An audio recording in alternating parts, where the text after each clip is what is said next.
Buenas noches. Hoy nos encontramos para darle continuidad a nuestro podcast para tratar los temas que hemos venido desarrollando al interior de la violación de los derechos humanos que se produjeron al interior del conflicto armado colombiano. En este caso vamos a hablar sobre el reclutamiento de los niños, niñas y adolescentes al interior de ese proceso. Nos encontramos hoy con dos grandes exponentes, el doctor Mateo Ricardo Cabal y la doctora Angie Cami Herrera, los que nos van a ilustrar sobre el desarrollo de este importante tema. Primero, el reclutamiento de niños, niñas y adolescentes al interior del conflicto armado, como todos los fenómenos de la violación de los derechos humanos, fue un tema catastrófico y que se desarrolló en lo largo y ancho del conflicto.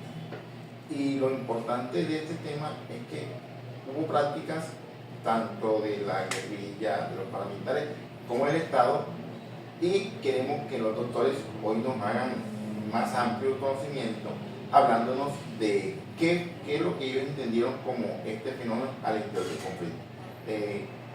Podemos empezar. ¿Quién quiere adelantar? ¿Quién quiere empezar haciendo un recorderis de lo que se trata este tema?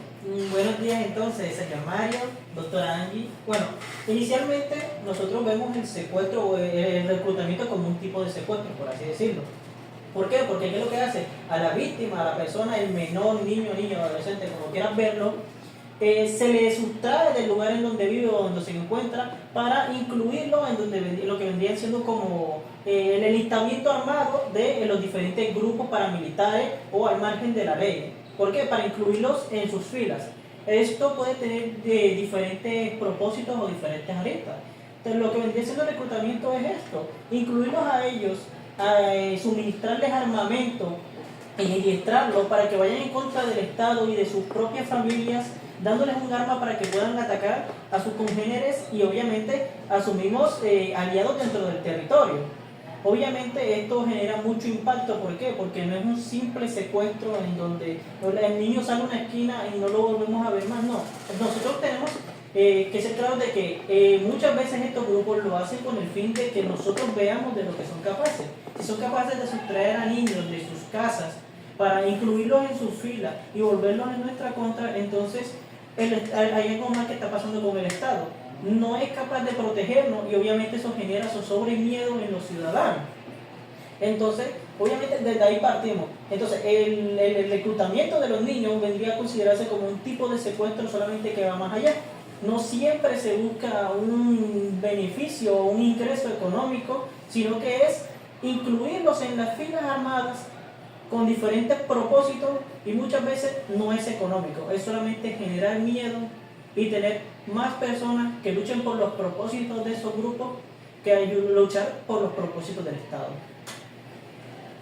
Muy bien.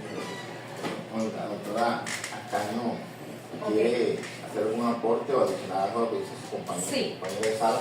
Primero, tener en cuenta de que el reclutamiento de niños, niñas y adolescentes va en contra de lo que tiene que ver con el derecho internacional humanitario. Este infringe todo este aspecto. Y también que este va contra las leyes y las normas del orden nacional, es decir, de nuestro país, ya que esto se encuentra por prohibido. Y más precisamente hablar de ¿qué es lo que entendemos por reclutamiento? Entonces podríamos decir de que cualquier modalidad en donde se vincula o se involucra a los niños, niñas y adolescentes para pertenecer a alguna de estas actividades de los grupos armados. Y no podemos hablar, cuando hablo de grupos armados no puedo referirme solo a esos grupos armados ilegales, ya que el reclutamiento se puede ver de forma legal o ilegal. ¿Cuál es de forma ilegal? Cuando se hace parte a estos niños, niñas y adolescentes a la fuerza militar. Y de forma ilegal cuando se hace parte a estos niños, niñas y adolescentes a la fuerza militar, pero de estos grupos armados, al margen de la ley. Entonces podemos decir de que este reclutamiento puede ser también de forma directa o indirecta en lo que estos grupos quieren que haga. Es decir, pueden estar participando en cualquier modalidad, ya sea extorsionando, estando en algún tipo de conflicto directamente, pero también puede que ellos no estén directamente en el conflicto, aunque estén, en esa hostilidad en ese momento, aunque estén reclutados. Eso en primer lugar.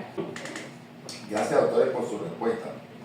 Teniendo en cuenta el informe de la Comisión de la Verdad y a través de los distintos estudios y la opinión especial para la PAC, ustedes nos pueden precisar qué cifras o qué porcentaje de víctimas se dieron al interior de este fenómeno, y si nos pueden especificar cuál edad será mucho mejor. Okay. Teniendo en cuenta todas estas revisiones que se hicieron, estas encuestas y se sacaron los porcentajes de las edades en donde más se dio el reclutamiento, primero cabe resaltar de que la JEP dio una cifra de alrededor de 16.238 niños, en donde podríamos hablar, un 75-80% fueron del sexo masculino, que ocupa más de 11.000 niños fueron reclutados, mientras que un porcentaje menor de 4.000 fueron niñas. Entonces también hay una distinción entre el sexo, poniéndolo en ese primer punto. Segundo, la comisión luego da otro informe y dice que no son alrededor de 16.000 víctimas, sino de 30.000. Ya aquí hablamos de muchas más víctimas. Y que tener un número exacto pues no es tan claro, porque todavía se desconoce, hasta el momento se desconoce el número exacto de todas las personas que han sido víctimas de reclutamiento. Cuando hablo de personas me refiero a todos esos niños, niñas y adolescentes. Y quisiera mencionarles pues unos porcentajes, y es con respecto a este reclutamiento que se dio entre esos años de 1990 y 2017, donde la FARC tiene el 75%, seguido de los paramilitares con el 13% y el ELN con el 9%, y el ELN con el 9%. Estos porcentajes indican que las víctimas en estos grupos armados que reclutaron eran menores de 15 años. Ellos tenían, como decirlo, una norma, una regla de que se reclutaban a mayores de 18 o de 18 en adelante, a jóvenes de 18 en adelante, pero ninguno de estos grupos cumplió con eso, porque la realidad fue otra. La realidad fue que se reclutaron a niños, niñas y adolescentes de mucho menor edad. Entonces, un caso que podríamos hablar más, por decirlo así, textualmente, sería la Operación Berlín, en donde fueron cerca de 362 integrantes, donde 150 niños eran menores de 18 años. Entonces ya aquí estamos viendo una cifra en donde aquí ningún reclutado tenía la edad o la mayoría de edad de 18 años, y que aún así había menores de 14 años en un gran porcentaje, y que de ese enfrentamiento que se dio, pues fueron muchos niños que fueron víctimas, que murieron. Incluso el Instituto de Medicina Legal nos habla de 74 niños que fueron los que murieron, pero se estima que fueron mucho más.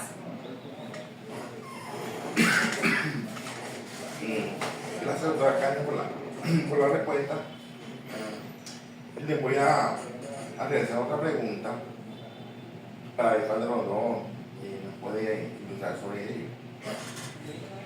Los lugares en que se dieron esos reclutamientos forzados fueron donde estuvieron marcados: la ciudad, el campo, fueron más en el campo que o en la zona rural, en la zona urbana.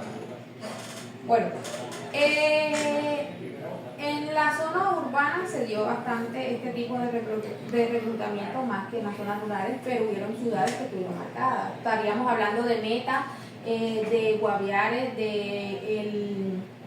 estaríamos hablando de Antioquia, de Caquetá, de Cauca. Hubieron muchas víctimas, pero en estos lugares no solamente nos vamos a referir como que a esa, ¿cómo decirlo? A ese área geográfico en específico, sino a las áreas en donde se reclutaban a las personas. Y eso me refiero, digamos, en Meta, pongamos un ejemplo, Cauca, pues esos grupos armados llegaban con engaños, con mentiras o a la fuerza en los colegios.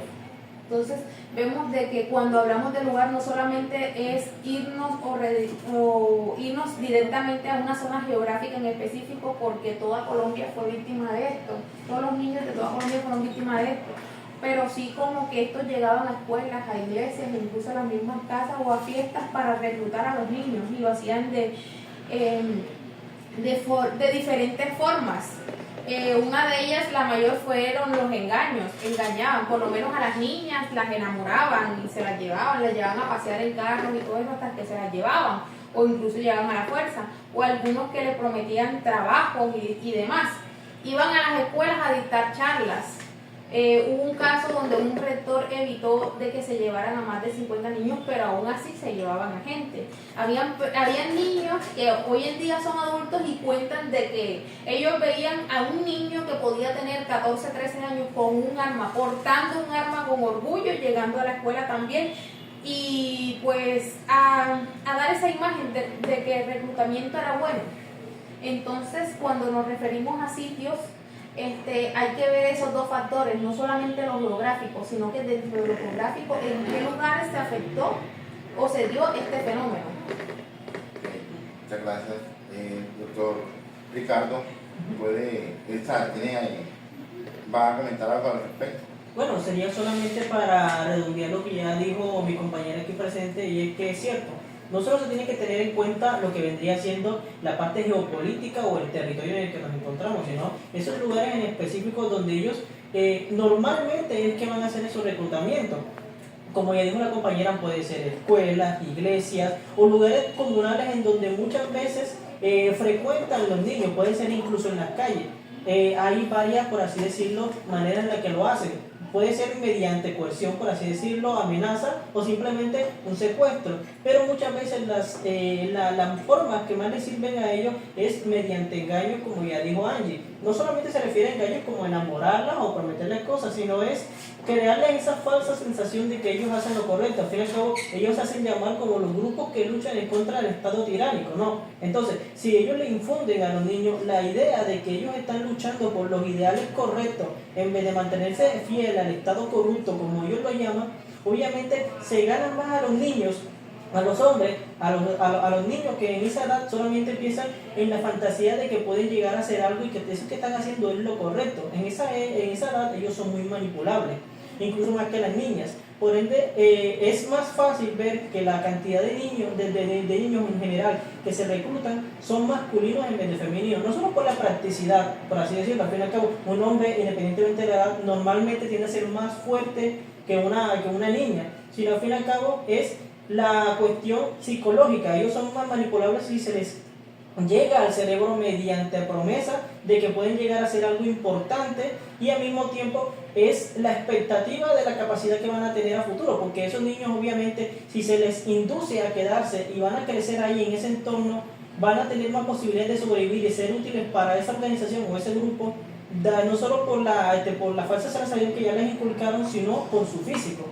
Esa es la cuestión. Entonces, sería para terminar de recalcar eso que ya dijo la doctora Angie. Gracias, doctores. Gracias, doctores, por tan importante respuesta. Ahora les quiero hacer una pregunta sobre el impacto que tuvo el reclutamiento infantil en el tejido social de las regiones más afectadas. O sea, ustedes saben que el conflicto armado se agudizó en ciertas zonas, aunque tuvo influencia en todo el país, pero ciertas zonas fueron mayormente impactada por el conflicto armado. Y ahí este fenómeno se hizo más evidente. Puede decirnos muy concretamente cómo fue este impacto en ese reclutamiento infantil en el tejido social de estos territorios. O sea, si se refiere al tejido social, se refiere como a la esfera social, de la familia, las comunidades que se encuentran. Por ejemplo, la doctora ya dijo algunas ciudades, por ejemplo. Entonces, para no especificar mucho, hagamos algo muy general, y es Esto obviamente ha tenido un impacto fuerte. No solamente genera la zozobra y el miedo, sino también una desconfianza en lo que vendría siendo la protección del Estado. Porque las personas que se encuentran ahí ven como diariamente o cada tanto tiempo sus hijos son secuestrados o llevados de manera por reclutamiento a unirse a obviamente armados o grupos al margen de la ley que buscan obviamente no hacer cosas precisamente buenas. ¿Entiendes a lo que me refiero? Entonces, ¿qué efecto tiene esto? Pues tiene diversos. Obviamente, como ya dije, genera miedo y zozobra en la sociedad. Obviamente también genera una cantidad inmensa de estrés, porque uno no puede entonces dejar a los hijos salir sin miedo a que ellos puedan ser reclutados o llevados a la fuerza. Obviamente esto también genera, muchas veces incluso a nivel económico afecta estos tipos de comunidades. Por ejemplo, una ciudad en donde es muy común este tipo de situaciones, los negocios cierran debido al miedo y entonces tienen que tratar de desplazarse. Y ese mismo tema, el desplazamiento forzoso. Cuando tú tienes miedo de algo que ocurre de manera habitual, obviamente tratas de evitar que te pase a ti y a tu familia. ¿Qué es lo que haces? Tienes que desplazarte, pero esto no es un desplazamiento consciente y animoso, sino es producto del miedo. Por eso se le considera que también es como una especie de desplazamiento forzado. No necesariamente las Fuerzas Armadas o las fuerzas al margen de la ley te obligan a irte, no, sino que simplemente eso es lo que entonces como un mecanismo de supervivencia. ¿Qué otro efecto puede tener? Obviamente, si ya vemos a los niños, obviamente cuando se secuestran a niños y a niñas es para diferentes fines. A los niños muchas veces los usan para obviamente darle armamento para que luchen o simplemente para que sirvan como asistentes o ayudantes, por así decirlo, en la cantidad de cosas que tienen que hacer en esos campamentos. A las niñas es mucho, por así decirlo, es mucho más desgarrante lo que uno escucha o desgarrador sobre las situaciones de ellas. Muchas veces ellas pasan por cosas como violaciones, caminatas forzosas, tanto niños como niñas. Obviamente hay lugares donde tienen que ir, no tienen camiones o espacios donde llevarlos, sino que los obligan a caminar. Las niñas, violaciones, maltrato, embarazos a muy temprana edad, y obviamente esos niños o los matan o los usan para, obviamente cuando crezcan, enlistarlos en las propias filas de esos grupos.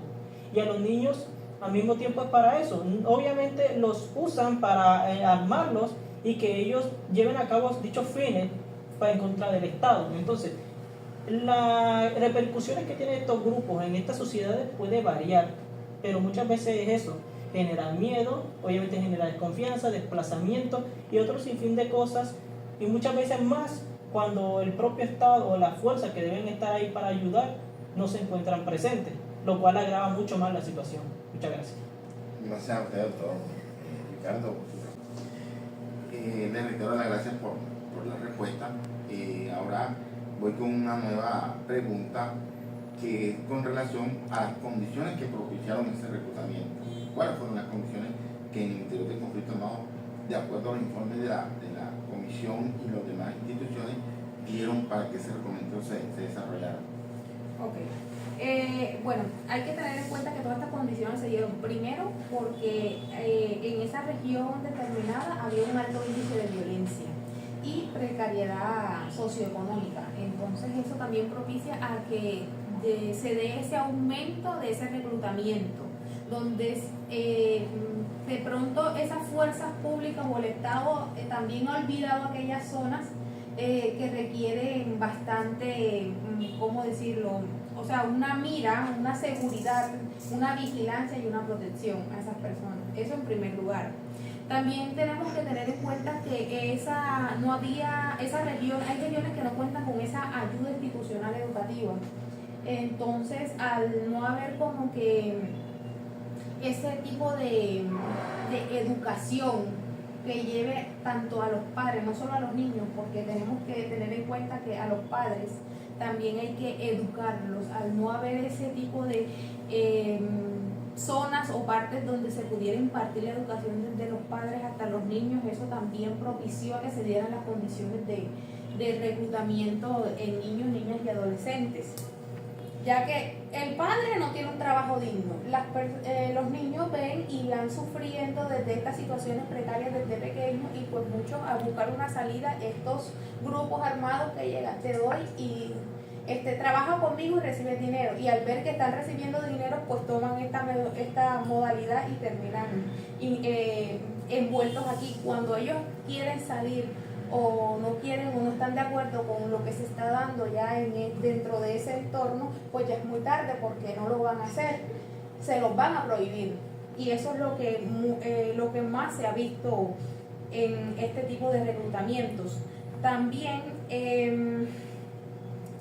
se ve la falta de justicia que hay en estos sitios, porque hay sitios que han sido olvidados. La gente ve, no, aquí no tenemos justicia, estamos sufriendo, estamos viendo que los grupos armados nos están, dando por todas las aristas y pues no pasa nada. Entonces, todas esas condiciones, no falta de educación, recursos económicos, una oportunidad de trabajo, que el Estado esté presente en estos lugares, pues ha dado a que se dé como que mayor o se dé un gran impacto en cuanto al reclutamiento de los niños. Porque una de las historias que puedes escuchar es que hay padres que regalaron a sus niños a los grupos armados, porque es que no tenían para más, ni siquiera tenían para darle una vida a ellos, y lo mejor que podían hacer es regalar a los niños para que los reclutaran y pues de pronto conseguir dinero a cambio sobre eso, o pues simplemente olvidarlos.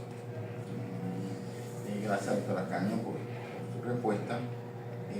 Ahora vamos a hacer una simbiosis de ese proceso, de ese flagelo que se dio, y tiene que ver con que se ha aplicado algún tipo de estrategia, se han utilizado las víctimas para protegerse o adaptarse después de enfrentar el reclutamiento forzado de sus hijos. O sea, ¿qué políticas o estrategias se han utilizado para recomponer esa situación familiar con respecto al reclutamiento forzado de los niños?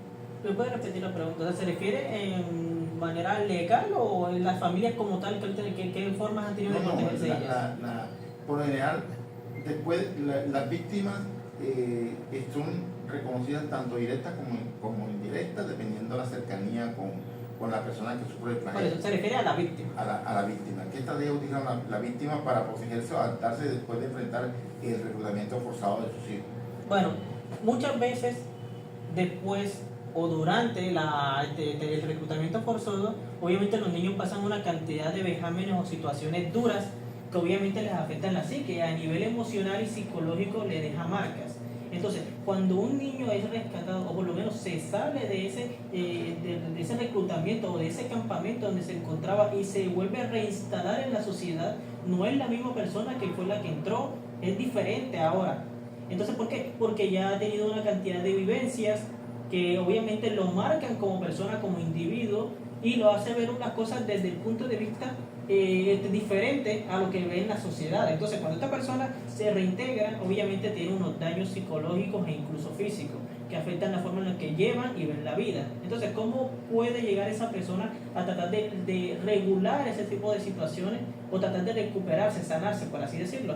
O muchas veces es la psicología o la psiquiatría, me refiero, tratar de llegar con un psicólogo que lo ayude a tratar de... Una de las varias alternativas, como ya mencioné o voy a mencionar, es lo del psicólogo. Al fin y al cabo ellos necesitan sanar, y para sanar necesitan obviamente entender qué fue lo que pasó en ese momento. Necesitan a alguien que los guíe emocionalmente, por así decirlo, que los haga comprender las situaciones duras en las que vivieron y cómo a la hora de reintegrarse en la sociedad, lo aprendido allá no les sirve aquí. Tienen que adecuarse a la sociedad, al lugar, el territorio en el que se encuentran, diferente al que estaban antes, esos campamentos donde lo obligaban obviamente a pasar todo tipo de situaciones, hambre, violencia, portar armas. Eso no hay cabida en ello en una utopía social en donde se supone deberían encontrarse ahora. Aparte de lo que vendría siendo un psicólogo, hay muchos cursos y normas que se han implementado a lo largo de estos años para tratar de ayudar a las víctimas a curar, por así decirlo, como se hizo con esto, esto último que se hizo, de que las personas, los captores, se disculparan públicamente a nivel nacional para tratar de darles a las víctimas un poco de muestra de que ellos se responsabilizaban de sus actos. Obviamente esto no lo cura del todo, pero les da una idea aproximada de que ya no es en esa época en donde ellos se encontraban sufriendo ese tipo de situaciones, sino que ya, de acuerdo a las leyes y a las normas aplicadas a día de hoy, la situación ha cambiado un poco, por lo menos para bien. Muchas gracias.